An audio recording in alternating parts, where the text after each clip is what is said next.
Dream Team. It's your boy D Neal back with another reaction video, guys. Here we are with Max Verstappen actually did it. Before we dive in, make sure you guys subscribe to the channel, ring notification bell, get a video a thumbs up so it gets suggested. What we got? Max Verstappen has equaled Sebastian Vettel's consecutive win record of 9 wins. Now, a lot of us thought it would happen last year, but of course, everything does need to go right, and it wasn't the year for him to do that in 2022, and it has happened just this weekend. The 9 consecutive win record was obviously going to take something special to break, but the combination of Max Verstappen and that incredibly dominant Red Bull just seemed to be the perfect mix to break the record. Or really, it's just crazy that the races are not even close.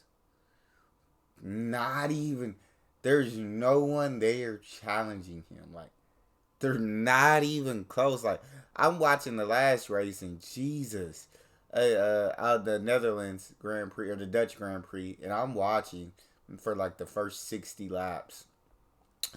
And after a certain point, it just became Max Verstappen fastest lap, Max Verstappen fastest lap, Max Verstappen fastest lap, somebody else fastest lap, Max Verstappen fastest. And I'm like, gee, dude, his pace is just way too fast. Like, nobody can consistently match that pace. And I know the car that he's driving has a lot to do with it, but he gets a lot more out of that car than Checo. And Checo is absolutely amazing.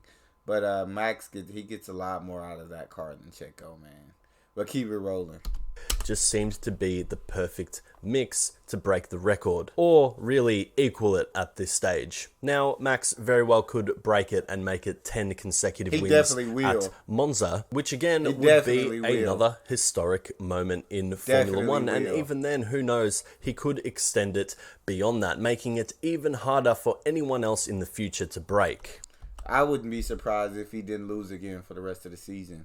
Like, Lord forbid him crashing at some point, but I wouldn't be surprised. Without crashes, without any crashes, I don't see him losing again for the rest of the year. Like, I don't see any driver challenging him for the rest of the year. Like, he's just that much faster than everybody else. Extend it beyond that, making it even harder for anyone else in the future to break. So today I want to talk about Max Verstappen and Sebastian Vettel, their fan bases, the comparisons.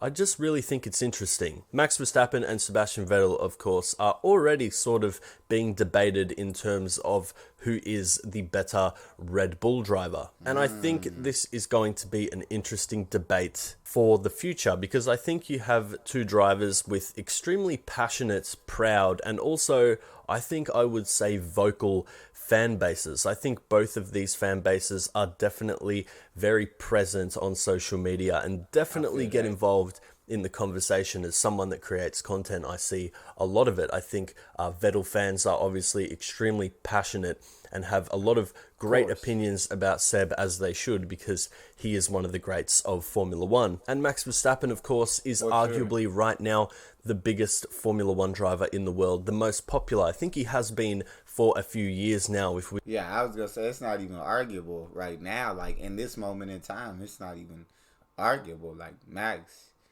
is the biggest and he's the best. But yeah, like I said, I'm a recent fan to F1, so I don't know much about the history, but I know, like, there's been absolutely phenomenal drivers who have had their time in F1's history in F1's timeline. You had Sebastian Vettel, who had his time of domination. It's like Max is having his domination time right now. Sebastian had his time of domination as well. Lewis had his time of absolute domination. Schumacher, absolute domination. And so it's not like what Max is doing hasn't been done in terms of dominating the other opponents. But because I wasn't a fan back then, because I'm so recent of a fan, like, it's amazing for me right now. Like, and I can't picture, like, anybody being a better driver than Max, because I didn't get to see all of the absolutely phenomenal drivers when they were at their peak. You feel me? Formula One driver in the world, the most popular. I think he has been for a few years now, if we look at that recent poll from a few years back. And of course, the entire country of the Netherlands are behind Max Verstappen. The Orange Army is very strong, and this is why I want to talk about this today, because I think these two fan bases are really going to be going head to head in the future. They're two drivers now extremely accomplished. As we know, what Sebastian did at the time was incredible dominance, 4 straight world championships. In my opinion, I've said this a few times now, I really thought it wasn't going to end. I thought Sebastian Vettel was going to be the driver that broke Michael Schumacher's 7 world championships. The dominance really did feel like that. Truly felt never-ending at times. And on the other hand, Max Verstappen right now is going for his 3rd world championship, which obviously I think we can all say now already, I mean, it's going to happen. 3 straight titles. I mean, he may even make it 4 next year if Red Bull just continue. They seem so far ahead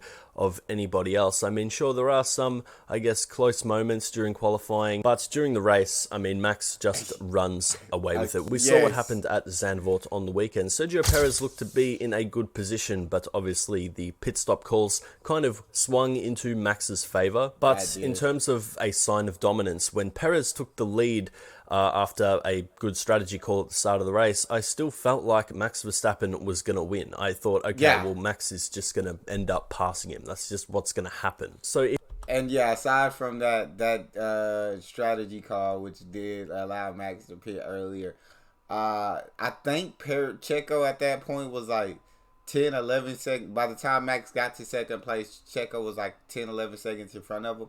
And Max was just making up that time like so quickly. His pace was just on another level. He's making up that time so quickly. So by the time he went to go into the pit, when I guess the race leader is supposed to have the better strategy, Checo was supposed to pit first. But Max had cut that like 10 seconds down to 3 seconds. And it's such a short span of time. Like he was just on fire out there. He was just absolutely on fire out there. So even if Red Bull had made the call for Checo and let him come into the pits first, I don't think it would have changed the result of the race. As far as Max getting the number 1 spot, Checo would have probably been on the podium, but there was no way that Max wasn't getting that number 1 spot. His pace was just too much. It was just too fast. He was gonna pass him at some point. I thought, okay, well, Max is just gonna end up passing him. That's just what's gonna happen. So even without the undercut, I still think Max would have passed Perez on his own. I think it's a bit difficult to compare Max Verstappen and Sebastian Vettel at the moment. I think because we're still in the midst of Verstappen's dominant era, I think at the end of it, I'll be able to make a better judgment on how the two compare, how I felt as a fan, because Vettel's was 4 straight years. And at the moment, with Verstappen on his 3rd championship, and with Verstappen in really his 2nd dominant year, I'd say, you can't really count 2021 as a dominant year. Of course, it was a great fight that went on to the final lap of the final race of the season. So we are 2 years into Verstappen dominance, and I do think that there are a lot of different opinions on this. Of course, you have fans that are going to say, look, this is what Formula One is. It is a sport of eras, of, I guess, generations. Even teams sometimes are simply better than everyone else for an extended period of time. And I will agree with that. But I also agree that it is boring. I don't think you're going to see anyone that really wants just a dominant era. No. I don't think any fans want to see one driver or one team dominate the sport. As good as it... Unless it's their team and their driver. If it's your team that's dominating and it's your driver that's dominating, you love to see it. You absolutely love it. And somebody challenging your driver is scary. It's a nerve-wracking feeling. You want your driver to just dominate from beginning to end. But if it's not your driver and it's not your team absolutely dominating, then yes, it's no fun. It's no fun watching another driver dominate for years at a time. Like you want it to be more competitive, and so like I understand it from both perspectives. I think any fans want to see one driver or one team dominate the sport. As good as it might be for you, if it's your driver or your team doing it, I mean, sure, maybe it is good for you. But for me, as a fan, I want to see two drivers from different teams, three drivers if possible, going for the title. But I've said it many times, if you expect that, you will be let down. And I think a lot of people are sort of feeling a little bit bored with this season. And I know that is probably fair enough. There are going to be some really boring moments in a dominant season. But I really don't think 2023 has been all that bad. I mean, if you focus on everything else that's happening behind Red Bull, I think you have a really interesting mix. I mean, the year started with Aston Martin looking like the team most likely to take a race win from Red Bull. That seems to sort of have shifted almost to maybe even McLaren now, looking very good in qualifying after a terrible start to the year. Just this weekend, we saw Pierre Gasly on the grid, and Zandvoort, I mean, it was a great race. I really did enjoy it. I think I saw something yesterday that it was a record-breaking race, I believe. I think there were more overtakes in that race than ever before, which, of course, for us fans is great. And I think the conditions obviously played a huge role in that race, no doubt. And that's what we as fans really do look forward to.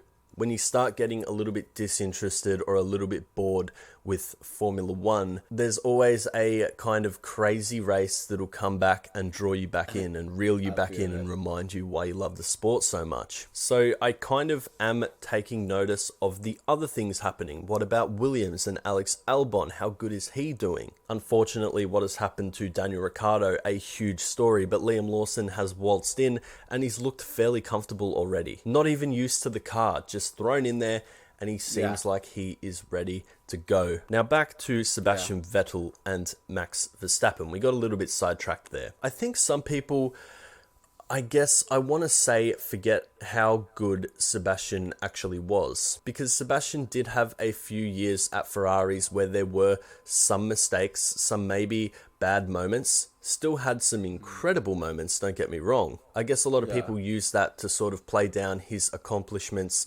and just what he's been able to do. I mean, the 2018... Yeah, and I don't like... It's hard comparing drivers because when you do that, you almost have to play down someone's achievements and someone's accomplishments in order to make your argument stand, in order to make your argument for who the better driver is more valid.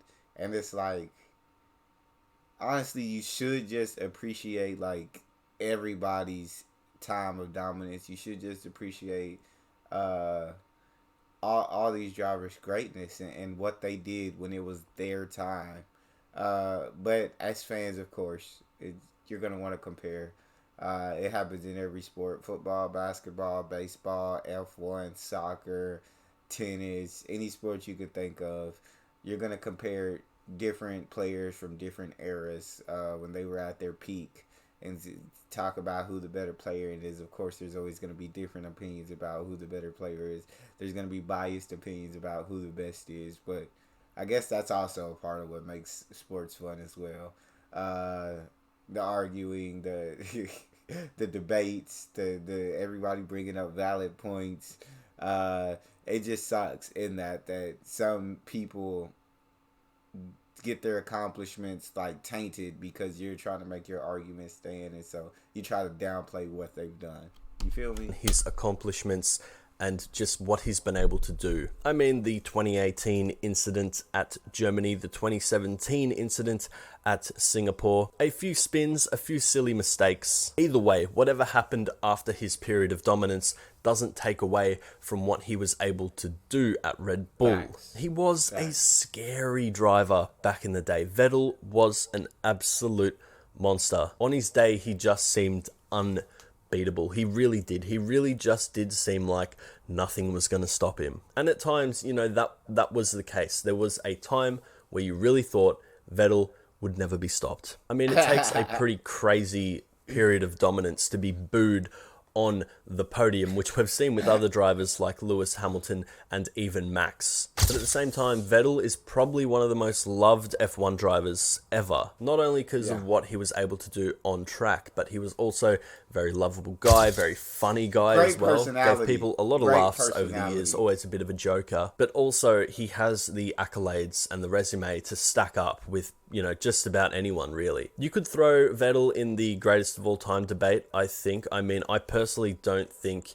you can really have one single greatest of all time. I think it is a little bit Facts. difficult. I think my Exactly. opinion on the top 5 greatest ever really changes almost every day. But Vettel was a very special talent. Max Verstappen is a very special talent. And I think these two are going to be fiercely debated. I think people Yeah. already fiercely debate who was the better Red Bull driver, who's the greatest Red Bull driver of all time. And soon it will be who ranks higher in the greatest of all time list, Max Verstappen or Sebastian Vettel. So I do want to hear from you guys. Keep it civil in the comments section below. What do you make of the Verstappen-Vettel debate? Really interested to hear your thoughts on this one. Feel free to follow me on Instagram for some behind the scenes content and future video sneak peeks. If you enjoyed this video, I would really appreciate it if you hit like and subscribed. As always, I truly appreciate your support, and I will see you in the next one. Yeah, I feel like kind of like his perspective of, like I said, I didn't get to see Sebastian Vettel at his peak when he was dominating, but I think when he said the feeling of just never thinking that he could lose, never thinking that he could be stopped, thinking his period of dominance would go forever. I feel like that's how I feel like when watching Max Verstappen, like, because these races are so like not close.